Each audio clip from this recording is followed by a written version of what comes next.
Good morning, sir. This is Nico Lagria from J2C, and today we're going to discuss about recommended construction of watertight bulkheads in ships as per SOLAS regulations.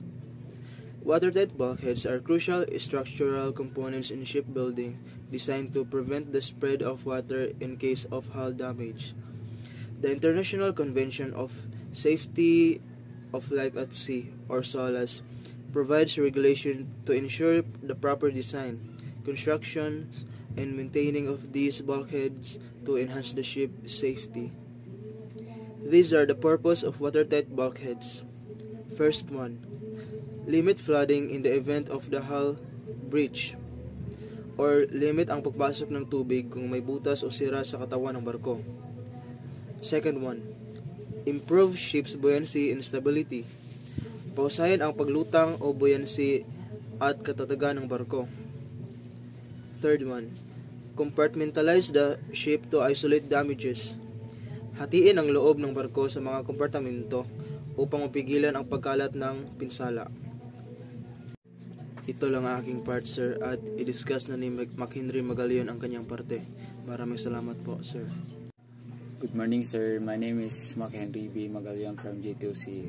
Ako rin tiwaso niyang i-discuss ni Mr. Nico Lagria about sa recommended construction of watertight bulkheads in ships as per SOLAS regulations. SOLAS requirements for watertight bulkheads. A. Number and location. Ship must have a minimum number of watertight bulkheads based on ship length. Ang mga barko ay kailangan may tamang bilang ng watertight bulkheads o mga harang na hindi pinapasukan ng tubig batay sa haba ng barko. Mas mahaba ang barko, mas maraming bulkhead ang kailangan para sa kaligtasan ng barko.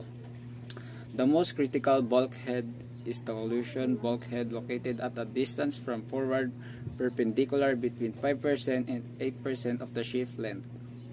Ang pinakaimportanteng bulkhead ay ang tinatawag na collision bulkhead. Ito ay inilalagay malapit sa unahan ng barko sa layong 5% hanggang 8% na kabuuang haba mula sa tinatawag na forward perpendicular. Mahalaga ito para mapigilan ang pagpasok ng tubig sa barko kung ito ay nabangga sa harapan. Construction standards. Bulkhead must be made of steel or equivalent material. Ang mga bulkhead o harang sa loob ng barko ay kailangan gawa sa bakal o materials na kasing tibay nito.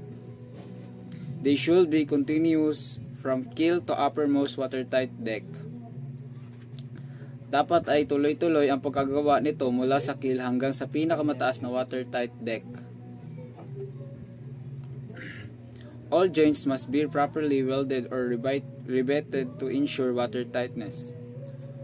Lahat ng kakabit o pagdudugtong na bahagi ay dapat maayos ang pagkaka-welding or riveting para masiguradong hindi papasukan ng tubig ang isang barko.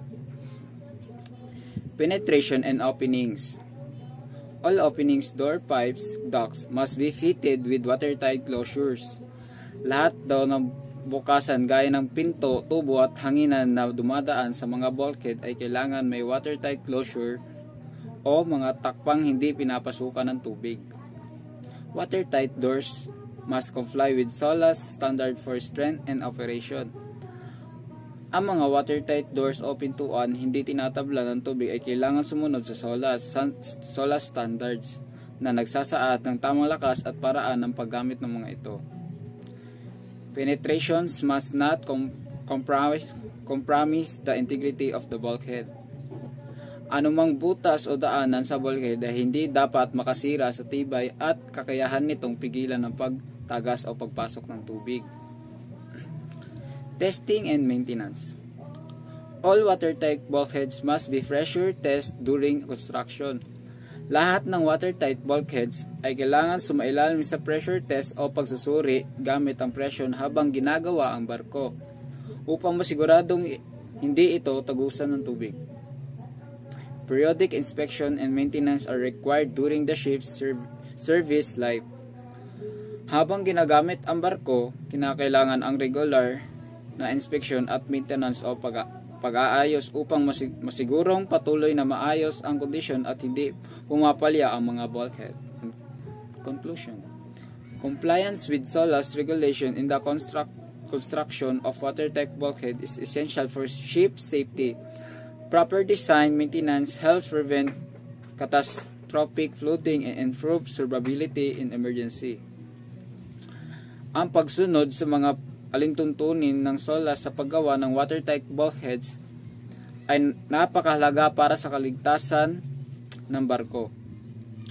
Sa pamamagitan ng tamang disenyo, maayos na pagkakagawa at regular na pag-inspeksyon at pagkukumpuni, naiiwasan ang matinding pagpasok ng tubig sakaling magkaroon ng aksidente. Nakakatulong din ito upang mas tumaas ang tsansa ng kaligtasan ng barko at mga tao sa loob nito sa oras ng emergency. That's all, sir. Thank you.